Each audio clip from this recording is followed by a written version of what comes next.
Hello students, मैं doctor Arvinder Kaur M Ed semester 1 की online video class में आप सभी का बहुत बहुत स्वागत करती हूँ। डियर स्टूडेंट, जैसा कि आप सबको पता है कि हम 2019-2021 एमएड सेमेस्टर 1 के बैच में paper 4 research method in education की पढ़ाई कर रहे हैं। Research method in education part 1, और आप मेरे साथ यूनिट 3 की पढ़ाई कर रहे हैं। आप जानते हैं कि पिछले 2-3 वीडियो से हमने यूनिट 3 यानी कि quantitative method of research start किया है, और यूनिट 3 में हम ऑलरेडी टाइप्स ऑफ रिसर्च के बारे में जान चुके हैं। पिछले वीडियो में हमने देखा था कि टाइप्स ऑफ रिसर्च कौन कौन सी है, क्या क्या है, ये सारे चीज़ें हम जान चुके हैं। डियर स्टूडेंट, आज का हमारा टॉपिक होगा techniques of control. Dear student, आप देखेंगे अपने सिलेबस में कि टाइप्स ऑफ रिसर्च के ठीक नीचे आपको टेक्निक्स ऑफ कंट्रोल यानी कि matching holding the extraneous variables के बारे में पढ़ना है, और आज मैं यही टॉपिक स्टार्ट करूंगी, टेक्निक्स ऑफ कंट्रोल, जिसे हम matching holding the extraneous variable के बारे में पढ़ेंगे और जानेंगे। चलिए आज का वीडियो शुरू करते हैं। हमारे आज का टॉपिक है techniques of control, matching holding the extraneous variable. Dear student, इससे पहले के वीडियोस में मैंने आपको बताया है कि वेरिएबल्स कौन कौन से होते हैं, कितने तरह के होते हैं और क्या क्या होते हैं। तो आप उन चीज़ों को रिकॉल कीजिए कि वेरिएबल्स क्या होते हैं, कितने तरह के होते हैं और कौन कौन से होते हैं। यूनिट 2 में मैंने आपको वेरिएबल से संबंधित वीडियो दिया था। जिन भी स्टूडेंट ने वो वीडियो नहीं देखा है, मैं उनसे रिक्वेस्ट करूंगी कि इस वीडियो को आगे बढ़ने से पहले, देखने से पहले आप वेरिएबल्स का वीडियो ज़रूर देख लें, जिससे कि आपको ये पता चल जाएगा कि वेरिएबल्स कितने तरह के होते हैं, कौन कौन से होते हैं। तो आपकी एक रिकैप्चुलेट कर दिया जाता है। अभी मैं आपको थोड़ा सा याद दिला दूं। मैंने आपको बताया था कि वेरिएबल्स इंडिपेंडेंट होते हैं, डिपेंडेंट होते हैं, एक्सट्रेनियस होते हैं, कंफाउंडिंग होते हैं, ये सारे वेरिएबल्स होते हैं, कंट्रोल वेरिएबल्स भी होते हैं। तो आज का हमारा टॉपिक है कि जब हम एक्सपेरिमेंटल रिसर्च करते हैं या जब हम कोई भी रिसर्च करते हैं, तो उसमें चरों को यानी कि वेरिएबल्स को हम किस तरह से कंट्रोल करते हैं। तो ये जो लाइन है टेक्निक ऑफ कंट्रोल, इसका मतलब ही यही है कि हम वेरिएबल्स को किस तरीके से कंट्रोल करेंगे। आप अच्छे तरीके से जानते हैं कि रिसर्च कम्प्लीटली स्टैटिस्टिकल टेक्निक पे बेस्ड होती है। हम जो भी डाटा कलेक्ट करते हैं उसे हम स्टैटिस्टिकल टेक्निक के द्वारा एनालिसिस करते हैं और उसके बाद अपनी रिसर्च का कंक्लूजन निकालते हैं। तो ये जो हमारे स्टैटिस्टिकल प्रोसेस होते हैं, इसमें हमारे कई तरह के वेरिएबल्स हैं। आपको पता है, जब भी आप किसी भी तरह की हाइपोथेसिस बनाएंगे तो उसमें वेरिएबल्स होंगे, मिनिमम 2 वेरिएबल्स तो ज़रूर होंगे, इंडिपेंडेंट एंड डिपेंडेंट वेरिएबल। लेकिन ऐसे बहुत सारे चर होते हैं, ऐसे बहुत सारे वेरिएबल्स होते हैं जो कि उन इंडिपेंडेंट और डिपेंडेंट वेरिएबल्स को भी कहीं ना कहीं से अफेक्ट करते हैं। तो ऐसे वेरिएबल्स को किस तरह से कंट्रोल किया जा सकता है ताकि हमारे रिसर्च की वैलिडिटी पे कोई इफ़ेक्ट ना पड़े, हमारी एक प्रॉपर एंड कॉन्फिडेंट रिसर्च हो सके, इसके लिए हमें टेक्निक्स ऑफ कंट्रोल के बारे में जानना बहुत ज़रूरी है। तो टेक्निक्स ऑफ कंट्रोल के बारे में आज हम जानते हैं, जिसमें मैं आपको आज बताऊंगी कि मैचिंग करना क्या होता है और होल्डिंग द एक्सट्रेनियस वेरिएबल क्या होता है।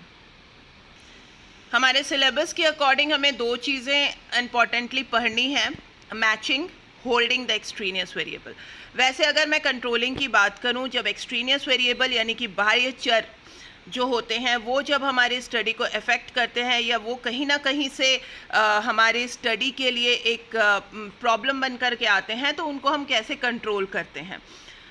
देखिए डियर स्टूडेंट्स, वैसे अगर हम स्टैटिस्टिक्स में देखेंगे तो एक्सट्रेनियस वेरिएबल के इफेक्ट को कंट्रोल करने के बहुत सारे तरीके हैं, randomization, matching, statistical control, proper design, prior to and following, तो एक्सपेरिमेंट और elimination, physical variable, interference statistics, तो ये सारी चीज़ें तो हैं ही। इसके अलावा जो 2 चीज़ें इंपॉर्टेंट हमें पढ़नी है वो है matching and holding the extraneous variable. Matching, इसके नाम से ही आप समझ रहे हैं, मिलान करना। And holding the extraneous variable का मतलब ये होता है कि एक्सट्रीनियस वेरिएबल को होल्ड करके रखना, कहीं ना कहीं उसे कांस्टेंट रखना या उसे ये मानना नहीं. तो dear student, matching is a statistical technique which is used to evaluate the effect of a treatment by comparing the treated and the non-treated unit in an observational study or quasi-experiment, that is when treatment is not randomly assigned. Matching का मतलब होता है, matching एक statistical technique है. इस technique के द्वारा आप अपने वेरिएबल्स को ट्रीट करते हैं इक्वली मैचिंग करके. जो ट्रीट करना और नॉन ट्रीटेड यूनिट होते हैं जो हमारे, हम उनको प्रॉपर तरीके से मैच करके उनका ग्रुप तैयार कर देते हैं और ग्रुप के द्वारा उन वेरिएबल्स को कंट्रोल करते हैं. आइए इसको और एलॉबरेट करें. मैचिंग क्या है? Matching, one important type of experimental design is a method matched subject design, also called the matched group design, which is when subjects are matched on some variable that might be affecting the dependent variable and split into two or more groups. जब हम एक ही characteristics, मतलब एक तरह के characteristics वाले सभी variables को मैच करा करके ग्रुपिंग कर देते हैं, दैट इज़ कॉल्ड मैचिंग. अगर आप बहुत सिंपल तरीके से समझना चाहेंगे तो इसको ऐसे समझ सकते हैं कि जब आप अपने वेरिएबल्स जो कि एक ही तरह के कैरेक्टरिस्टिक्स वाले वेरिएबल्स हैं उनको आप ग्रुपिंग करके, ग्रुप में डाल करके उसे आप कंट्रोल करते हैं, तो उसे मैचिंग कहते हैं. मैचिंग जो है, it's another technique to reduce the effect of extraneous variable in matching technique. Matching technique के द्वारा हम काफ़ी हद तक अपने वेरिएबल्स, जो एक्सट्रीनियस वेरिएबल्स का इफ़ेक्ट है, उसे कम कर सकते हैं. उसके लिए तरीका ये है कि extraneous variable must be equally distributed. Extraneous variable जो है वो इक्वली डिस्ट्रीब्यूट कर दिया जाए मैचिंग के थ्रू. मींस ये देख करके कि कौन सी क्वालिटी और किस कैरेक्टरिस्टिक्स के द्वारा हम उसे मैच करा रहे हैं. Example, if we are creating 2 groups from the student sample, अगर हमने कोई एक 2 ग्रुप बनाए हैं स्टूडेंट सैम्पल लेकर के कि कौन से स्टूडेंट जो है वो स्टडी में अच्छे हैं और कौन से स्टूडेंट स्टडी में अच्छे नहीं हैं. अगर हम इसके 2 ग्रुप बना रहे हैं तो उसमें 2 ग्रुप बना सकते हैं, एक एक्सपेरिमेंटल ग्रुप और एक कंट्रोल ग्रुप. कंट्रोल ग्रुप में क्या होता है कि हम एज के वाइज स्टूडेंट को सेलेक्ट करते हैं, IQ के वाइज उनको सेलेक्ट कर सकते हैं, जेंडर के वाइज उनको सेलेक्ट कर सकते हैं, लेकिन that must be equally distributed. कहने का मतलब ये है कि आप अपने वेरिएबल्स, जो आपके इंडिपेंडेंट और डिपेंडेंट वेरिएबल्स हैं, उनके अकॉर्डिंग, उनकी कैरेक्टरिस्टिक्स के अकॉर्डिंग जब आप अपने वेरिएबल्स को ग्रुप में डिस्ट्रीब्यूट कर देते हैं तो काफ़ी हद तक आप एक्सट्रीनियस वेरिएबल के इफ़ेक्ट को ख़त्म कर सकते हैं. जैसे फॉर एग्ज़ाम्पल, मैं एक एग्ज़ाम्पल लेती हूँ. एक एग्ज़ाम्पल लेते हैं कि the time, the hours given to the study leads a good result. ठीक है, हम जितना समय पढ़ाई में देंगे उतना ज़्यादा अच्छा हमारे एग्ज़ाम का रिज़ल्ट होगा. अगर हम ये एक एग्ज़ाम्पल लेते हैं तो इस एग्ज़ाम्पल में एक्सट्रीनियस वेरिएबल कई तरह के हो सकते हैं. क्या एक्सट्रीनियस वेरिएबल हो सकता है?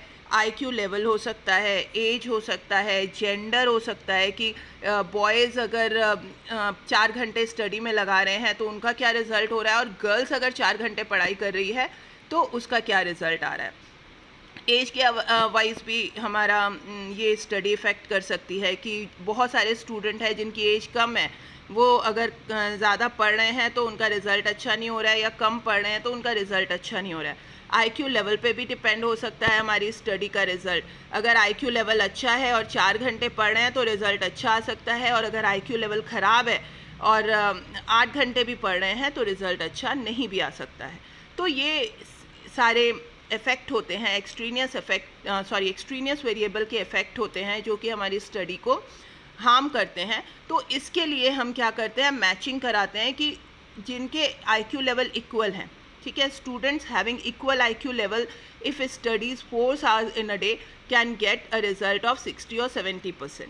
ठीक है, ये अगर हमने स्टडी ली है अपनी, तो उसमें हमने एक्सट्रीनियस वेरिएबल जो है हमारा IQ लेवल, उसको हमने मैच करा दिया, उसको हमने कंट्रोल कर लिया। अब हम एज की बात करेंगे तो हम अगर अपने हमारा जो भी डाटा है उसको हम लोग एज वाइज अगर ग्रुपिज़म कर लें कि student having age of 10 to 15 years and equal IQ level will study 4 hours in a day can lead a result of 60 or 70% in the exam. तो इस तरीके से हम अपने एक्सट्रीनियस वेरिएबल्स के इफ़ेक्ट को कम करके अपने वेरिएबल्स, अपने हमारी जो स्टडी है उसके रिज़ल्ट को ज़्यादा अप्रोप्रिएट बना सकते हैं। तो ये एक तरीका होता है जिसे हम कंट्रोल करते हैं, कंट्रोलिंग कहते हैं। अब आइए देखते हैं कि पर्पस ऑफ मैचिंग कंट्रोल क्या होता है, मतलब हम क्यों करते हैं, हम जो मैचिंग कंट्रोल कर रहे हैं वो क्यों कर रहे हैं, इसका पर्पस क्या है basically. What is the purpose of matching control? Matching control का क्या पर्पस है? To select a comparison group that is comparable to the study group with respect to the distribution of one or more potential confounding variables. जो इसका सबसे बड़ा purpose ये है कि इससे हमें पता चलता है हम किस प्रकार की स्टडी कर रहे हैं और वो किस तरह से इफ़ेक्टिव है और उसका पोटेंशियल क्या है, क्या उसका पोटेंशियल है, क्योंकि हम इसको नियंत्रित करके कर रहे हैं, हम ये देख के कर रहे हैं कि ऐसा होने से ही ऐसा होता है। तो हमारी स्टडी जो होती है ज़्यादा एक्यूरेट होती है, ज़्यादा वैलिड होती है और ज़्यादा रिलायबल होती है। There are various ways to modify study design to actively exclude or control confounding variables, including randomization, restriction, and in randomization, the random assignment of study subject to exposure categories to breaking any links between exposure and confounders. इसका मतलब ये है कि जब भी हम matching control करते हैं, जो हमारे कंफाउंडिंग वेरिएबल्स होते हैं, कंफ्यूज करने वाले वेरिएबल्स होते हैं, हम उन्हें कंट्रोल कर लेते हैं। हम उन्हें रैंडमाइजेशन के थ्रू भी कंट्रोल कर सकते हैं, रिस्ट्रिक्शन के थ्रू भी, एंड मैचिंग करा करके। तो इस तरह से जब रैंडमाइजेशन करने के बाद रैंडम असाइनमेंट होता है हमारी स्टडी का, तो डिफरेंट कैटेगरीज़ में उसका एक्सपोजर करना आसान हो जाता है। और इसका पर्पस ही यही है कि जब हम अपने वेरिएबल्स को कंट्रोल कर लेते हैं तो हमारी स्टडी की जो पोटेंशियल है वो बढ़ जाती है, वो और ज़्यादा अच्छी हो जाती है।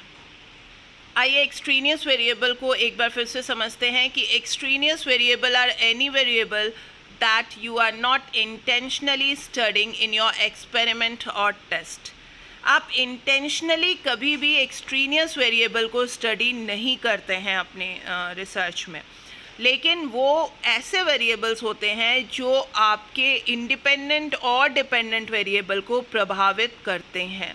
और चूँकि वो प्रभावित करते हैं इसलिए हमारी पूरी की पूरी स्टडी का रिज़ल्ट प्रभावित होता है, हमारा जो आउटपुट है, आउटकम है, वो प्रभावित होता है। इसीलिए हमारे लिए ये बहुत ज़रूरी है कि हम उन्हें किसी न किसी तरीके से कंट्रोल करें। Other variables, perhaps ones that never crossed your mind, might influence the outcome of an experiment. और भी बहुत तरह के वेरिएबल्स हैं जो आपके दिमाग में नहीं हैं लेकिन आपके आउटकम को, आपके रिज़ल्ट को प्रभावित कर सकते हैं। These variables affect our dependent variable. ये हमारे डिपेंडेंट वेरिएबल को भी अफेक्ट करते हैं। It is important to control the extraneous variable. इसीलिए ये बहुत ज़रूरी है कि हम अपने एक्सट्रीनियस वेरिएबल यानी बाहरी चर को कंट्रोल करें। Holding extraneous variable. Dear student, अगले वीडियो में मैं आपको ये बताऊंगी कि हम एक्सट्रीनियस वेरिएबल को कैसे होल्ड कर सकते हैं। इस बार के वीडियो में मैंने आपको बताया कि हम किस तरह से मैचिंग करेंगे, किस तरह से हम मैचिंग कर सकते हैं और मैचिंग करके अपने वेरिएबल्स को कंट्रोल कर सकते हैं। और अगले वीडियो में अब हम करेंगे कि किस तरीके से हम अपने एक्सट्रीनियस वेरिएबल को कंट्रोल कर सकते हैं। आज के वीडियो के लिए इतना ही। इसके अलावा अगले वीडियो में मैं आपको इससे आगे की स्टडी कराऊंगी, होल्डिंग एक्सट्रीनियस वेरिएबल। आज के वीडियो में आपको जो भी प्रॉब्लम हो आप आज इवनिंग की क्लास में मुझसे जुड़ें और अपने सवाल करें। डियर स्टूडेंट, इसके आगे का टॉपिक अगले वीडियो में डिस्कस करूंगी जिसमें मैं आपको होल्डिंग एक्सट्रीनियस वेरिएबल के बारे में सारी डिटेल बताऊंगी और इसके साथ साथ हम लोग इस पर्टिकुलर टॉपिक को भी कवर करेंगे, जिसमें हम स्टैटिस्टिकल कंट्रोल के बारे में, कांस्टेंट एंड स्टैटिस्टिकल कंट्रोल के बारे में भी जानेंगे। तो आज तक के लिए इतना ही। Thank you so much.